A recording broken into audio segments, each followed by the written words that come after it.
National green tribunal ने illegal mining को गंभीरता के साथ लेते हुए 2 स्टोन क्रशरों के मामले में, जो दोनों स्टोन क्रशर रजौरी में लगे हुए हैं, उस मामले में 7 करोड़ की पेनल्टी या 7 करोड़ का फाइन जो है दोनों स्टोन क्रशरों के ऊपर लगाया है। एक स्टोन क्रशर है डायमंड स्टोन क्रशर और दूसरे स्टोन क्रशर का एक स्टोन क्रशर है डायमंड स्टोन क्रशर और डायमंड स्टोन क्रशर के साथ में एक और स्टोन क्रशर है। इन दोनों स्टोन क्रशरों के ऊपर 7-7 करोड़ का फाइन लगाया है। एक डायमंड स्टोन क्रशर और दूसरे का नाम है शंकर स्टोन क्रशर। इन दोनों स्टोन क्रशरों के ऊपर 7-7 करोड़ का फाइन इसलिए लगाया गया है क्योंकि इन स्टोन क्रशरों के ऊपर ये इल्जाम है इन लोगों ने इलीगल माइनिंग की, पानी की जगह को नुकसान पहुंचाया, एनवायरनमेंट को खराब किया और उसके साथ में अन्य कई और गंभीर आरोप हैं जो इन दोनों स्टोन क्रशरों के ऊपर लगाए गए हैं। डायमंड स्टोन क्रशर और डायमंड स्टोन क्रशर के साथ में Shankar stone crusher. National green tribunal के प्रिंसिपल बेंच ने यह फैसला सुनाया है और फैसला 23 नवंबर 2022 को आया है और इस फैसले को सुनाने वालों में जस्टिस आदर्श कुमार गोयल जो चेयरपर्सन हैं, जस्टिस सुधीर अग्रवाल जो जुडिशियल मेंबर हैं और प्रोफेसर ए सेंथिल जो एक्सपर्ट हैं इस मामले में, ये तीनों लोग मौजूद थे। इन तीनों लोगों ने यह फैसला सुनाया है। मामला असल में यह था कि एक सरपंच आरती शर्मा है जिन्होंने शिकायत की, जिनकी शिकायत के ऊपर यह सारा मामला बना है।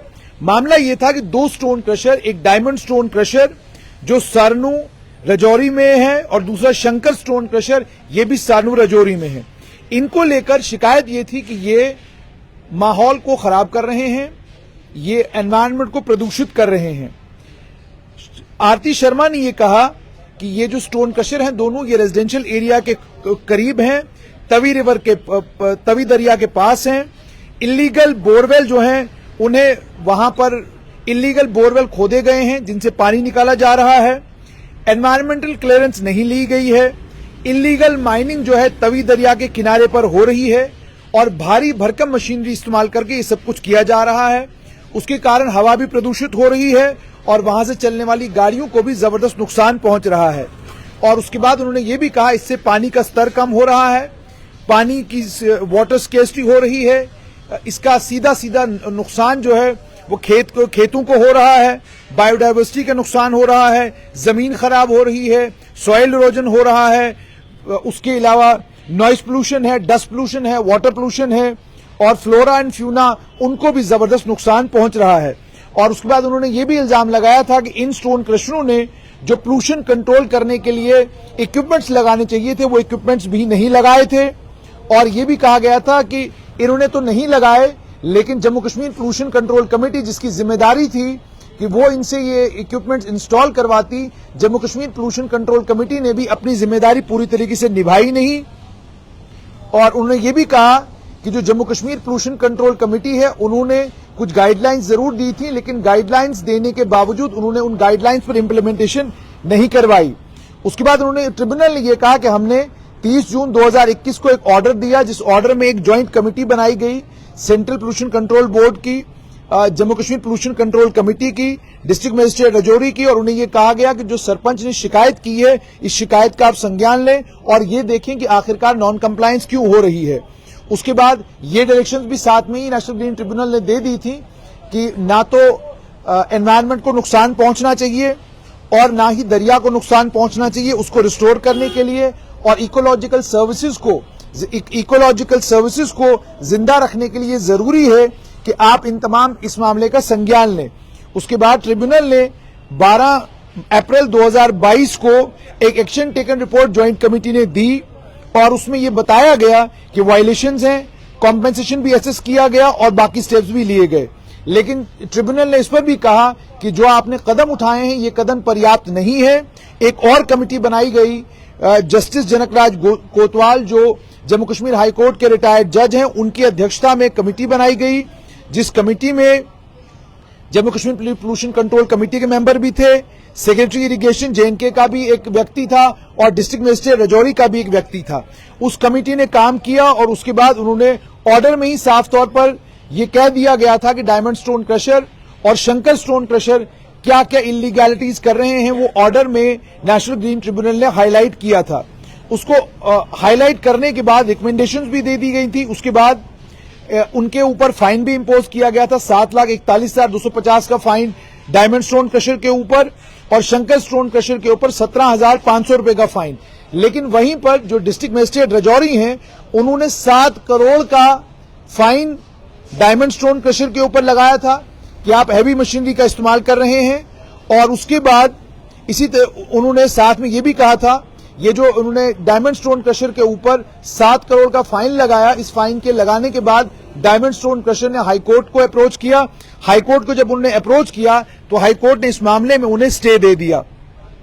जहां तक रिकमेंडेशंस का ताल्लुक था, डिस्ट्रिक्ट मजिस्ट्रेट राजौरी ने एक इंडिपेंडेंट रिपोर्ट फाइल की और डिस्ट्रिक्ट मजिस्ट्रेट राजौरी ने अपनी इंडिपेंडेंट रिपोर्ट में 8 नवंबर 2021 को यह कहा था कि ये दोनों स्टोन क्रशर जो हैं बुरे तरीके से कानून का उल्लंघन कर रहे हैं और Jammu Kashmir pollution control committee तमाशाई बनी हुई है। उसके बाद उन्होंने ये कहा था कि ये जो दोनों स्टोन क्रशर हैं ये नौशेरा के करीब करीब हैं और इरिगेशन कैनाल और रिचार्ज जो बोरवेल का होता है जल शक्ति विभाग का, उसे ये जो दरिया है, जिस दरिया में ये स्टोन क्रशर लगाए गए हैं, उसी से ये रिचार्ज होता है। ये सारी बातें उन्होंने कही थी। उसके बाद रिकमेंडेशंस भी दी गई थी इस कमेटी की तरफ से। रिकमेंडेशंस देने के बाद जो एप्लीकेंट है आरती शर्मा, जब उनके सामने उन्हें ये रिपोर्ट दिखाई गई तो उन्होंने जवाब में ये कहा कि जो रिपोर्ट डिप्टी कमिश्नर राजौरी को डायरेक्टर जियोलॉजी और माइनिंग ने दी हुई है वो कॉन्ट्रडिक्टरी है। और जहां तक लिफ्ट इरिगेशन स्कीम का ताल्लुक है, वो कह रहे हैं लिफ्ट इरिगेशन स्कीम जो है लेफ्ट बैंक पर है नौशेरा रिवर के, तो उन्होंने कहा वो मुकम्मल तौर पर डिफंक्ट हो गई है। और उन्होंने जो कहा कि जो डायरेक्टर जियोलॉजी और माइनिंग की रिपोर्ट थी उसमें उन्होंने ये कहा है कि इरिगेशन कैनाल जो है उस पर असर पड़ा है और लेफ्ट बैंक जो है उस पर कोई असर नहीं पड़ा है। उसके बाद उन्होंने ये कहा डायरेक्टर जियोलॉजी माइनिंग की रिपोर्ट में कई और चीजें थी जिनके ऊपर जबरदस्त विरोध जो है वो जताया सरपंच ने विरोध भी जताया। और साथ में उन्होंने ये भी कहा कि ये जो डायरेक्टर जियोलॉजी एंड माइनिंग का विभाग है वो विभाग जो है हैंड इन ग्लव है इन इलीगल माइनर्स के साथ, वो उनके साथ मिलकर काम कर रहा है। और उन्होंने ये भी कहा कि द पेनल्टी ऑफ 17,500 और 7,41,250 is mere a cumin seed in camels mouth and this amount can not compensate the loss of environment due to negligence and greed of concerned officials who kept their pockets warm with money from mining mafia. यानी आरती शर्मा जो सरपंच हैं, उन्होंने गंभीर आरोप लगाया है कि geology और माइनिंग विभाग जो है वो पैसे लेता है इन माइनिंग वालों से और वो पैसे चूंकि वो रिश्वत खोरी हो रही है वहां पर, वो पैसे ले रहा है माइनिंग विभाग जो है इन लोगों से जो इलीगल माइनिंग वहां पर कर रहे हैं, उसके चलते वो जो रिपोर्ट दे रहा है वो सही रिपोर्ट नहीं दे रहा है। ये गंभीर आरोप उन्होंने अपने यहां लगाए हैं। डिस्ट्रिक्ट मजिस्ट्रेट को लेकर उन्होंने ये भी कहा कि उन्होंने एक नोटिस जो है और उन्होंने ये कहा था कि 7 करोड़ की पेनल्टी जो है वो फौरन डायमंड स्टोन क्रशर को भरनी होगी। और उसके बाद फिर दोबारा से नेशनल ग्रीन ट्रिब्यूनल ने कहा कि इस मामले को सुनने के बाद रिपोर्ट से पता चलता है कि जो दोनों स्टोन क्रशर हैं वो भयानक तरीके की इलीगैलिटीज वहां पर कर रहे हैं, गलत तरीके से वहां पर इलीगल माइनिंग कर रहे हैं, जिसका नुकसान दरिया को हो रहा है, जिसका नुकसान दरिया के पानी को हो रहा है और जिसका नुकसान वहां के लोगों को भी हो रहा है। उसके बाद उन्होंने ये कहा कि ये diamond stone crusher civil appeal में चला गया, जिसे ऑनरेबल सुप्रीम कोर्ट ने 20 मई 2022 को डिस्पोज ऑफ किया और इनसे ये कहा कि एपेलेंट जो है वो नेशनल ग्रीन ट्रिब्यूनल के पास जाए और नेशनल ग्रीन ट्रिब्यूनल के पास जाकर अपनी गुहार वहां पर लगाए। उन्होंने ये कहा, नेशनल ग्रीन ट्रिब्यूनल ने एक मॉनिटरिंग और ओवरसाइट कमेटी बनाई जिन्होंने 19 नवंबर 2022 को अपनी रिपोर्ट दी और ज्वाइंट कमेटी ने ये कहा कि जितने कदम उठाए जाने चाहिए थे वो कदम नेशनल ग्रीन ट्रिब्यूनल के ऑर्डर के बाद भी नहीं उठाए गए हैं। सीटीओ जो J&K state pollution control committee का है, दोनों यूनिट्स का वो कहीं पर भी ये नहीं बताता कि कौन से पैरामीटर्स एप्लीकेबल हैं रिसाइकलिंग के लिए, मोड ऑफ डिस्चार्ज के लिए।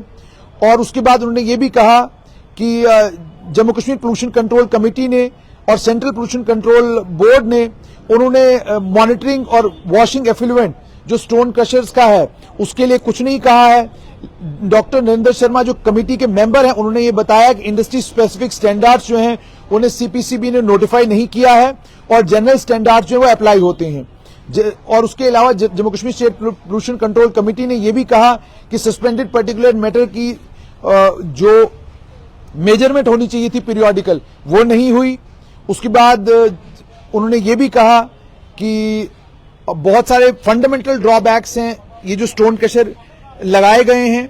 डायमंड स्टोन क्रशर को लेकर, शंकर स्टोन क्रशर को लेकर उन फंडामेंटल ड्रॉबैक्स को भी हाईलाइट किया गया और उसके बाद रिकमेंडेशन ये दी गई कि जो सिटिंग क्राइटेरिया है वो फौरन नोटिफाई किया जाना चाहिए। इन तमाम चीजों को सुनने के बाद नेशनल ग्रीन ट्रिब्यूनल ने कहा कि हम ज्वाइंट कमेटी की रिपोर्ट को एक्सेप्ट करते हैं और ज्वाइंट कमेटी की रिपोर्ट को एक्सेप्ट करने के बाद जो 7 करोड़ का कॉम्पेंसेशन डायमंड स्टोन क्रशर और शंकर स्टोन क्रशर के ऊपर लगाया गया है हम उस कॉम्पेंसेशन को विदहेल्ड करते हैं। वो कॉम्पेंसेशन इन दोनों को भरना होगा। और उसके बाद ये भी कहा गया है कि स्टेट पोल्यूशन कंट्रोल कमेटी और डिस्ट्रिक्ट मजिस्ट्रेट उन दोनों को ये कहा गया है कि जो इलीगल एक्सट्रैक्शन है ग्राउंड वाटर की उसको लेकर उसका संज्ञान लें और देखें कि क्या कदम उठाए जा सकते हैं। और यह भी कहा गया है कि इसको वेरीफाई कीजिए कि सिल्ट जो है वो दरिया में डिपॉजिट की जा रही है इन दोनों स्टोन क्रशर से। और यह भी कहा गया है आगे कि अगर इन दोनों यूनिट्स को काम करने की इजाजत देनी है, जो स्टिंग क्राइटेरिया है, साइटिंग क्राइटेरिया जो है जिसे पोल्यूशन कंट्रोल कमेटी और सेंट्रल पोल्यूशन कंट्रोल बोर्ड ने नोटिफाई किया है उसको फॉलो किया जाए। जो कॉम्पेंसेशन एनवायरनमेंट को खराब करने के लिए इन दोनों स्टोन क्रशर्स को कहा गया है देने के लिए, वो जब ये दें तो उससे एनवायरनमेंट को रिस्टोर किया जाए। 1 महीने के अंदर अंदर उनको ये कॉम्पेंसेशन देने के लिए कहा गया है। और ये भी कहा गया है कि माइनिंग एक्टिविटी जो है उसकी इजाजत कंप्लायंस के बाद ही दी जा सकती है। यानी डायमंड स्टोन क्रशर और शंकर स्टोन क्रशर को पहले 7-7 करोड़ कॉम्पेंसेशन भरना होगा। जब वो 7-7 करोड़ का कॉम्पेंसेशन भरेंगे उसके बाद उनको माइनिंग करने की इजाजत दी जाएगी। लेकिन माइनिंग वो तभी कर सकते हैं जब वो नेशनल ग्रीन ट्रिब्यूनल के इस ऑर्डर को कंप्लीटली कंप्लाई करें। कंप्लायंस करने के बाद ही वो दोबारा से स्टोन क्रशर अपना ऑपरेट कर सकते हैं। यानी स्टोन क्रशर के ऑपरेशन को लेकर या आप दोबारा स्टोन क्रशर नहीं चला सकते हैं ऐसा कोई ऑर्डर नेशनल ग्रीन ट्रिब्यूनल ने नहीं दिया है। लेकिन नेशनल ग्रीन ट्रिब्यूनल ने जो एनवायरनमेंट की तबाही, जो पानी की तबाही, जो तवी दरिया को नुकसान पहुंचाया गया है और उसके अलावा जो वहां पर एक और दरिया बहता है उसको जो नुकसान पहुंचाया गया है उस सारे नुकसान के लिए डायमंड स्टोन क्रशर और शंकर स्टोन क्रशर को जिम्मेदार ठहराते हुए 7-7 करोड़ की कॉम्पेंसेशन दोनों के ऊपर लगाई है। और उनको जल्द से बेशतर इस कॉम्पेंसेशन को 1 महीने के अंदर अंदर भरने के लिए कहा गया है।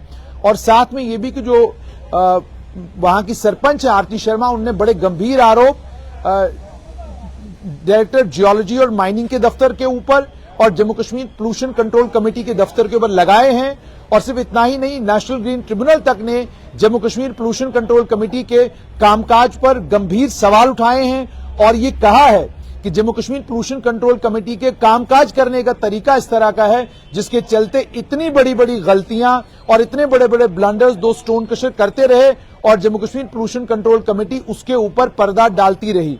और जो उन्होंने फाइन का अमाउंट भी डाला था वो फाइन का अमाउंट भी बहुत थोड़ा सा था, जबकि जुर्माना जब करना हो वो इतना किया जाना चाहिए था जिस जुर्माने के करने के बाद वो इलीगल माइनिंग करना बंद करते। तो इलीगल माइनिंग करने वालों को लेकर तो नेशनल ग्रीन ट्रिब्यूनल का एक इंपॉर्टेंट ऑर्डर है। लेकिन इस ऑर्डर के बाद भी माइनिंग रुकेगी या माइनिंग नहीं होगी इसकी संभावना बहुत कम है। आप जानते हैं कि माइनिंग ना हो इसके कितने सारे ऑर्डर इस नेशनल ग्रीन ट्रिब्यूनल के ऑर्डर में भी ये कहा गया कि जिन पैचेस में कहा गया था कि यहां पर आप माइनिंग नहीं करेंगे उन्हीं पैचेस में माइनिंग हो रही थी। जब कंसेंट टू ऑपरेट यानी आप अपना स्टोन क्रशर नहीं चला सकते हैं वो विड्रॉ की गई है। विड्रॉ करने के बाद भी जो है एक स्टोन क्रशर चल रहा है। तो ये सारी वो चीजें हैं जो दर्शाती हैं कि Jammu Kashmir pollution control committee जो है उसके मापदंड अलग अलग लोगों के लिए अलग अलग तरह के हैं। कहीं पर Jammu Kashmir pollution control committee बड़ी सख्त हो जाती है और लोगों को तंग और परेशान करती है, और जब इलीगल माइनर्स की और माइनिंग की बात आती है वहां पर Jammu Kashmir pollution control committee चुप्पी साधती है या कानून की आड़ लेकर इलीगल माइनर्स को बचाने की कोशिश करती है।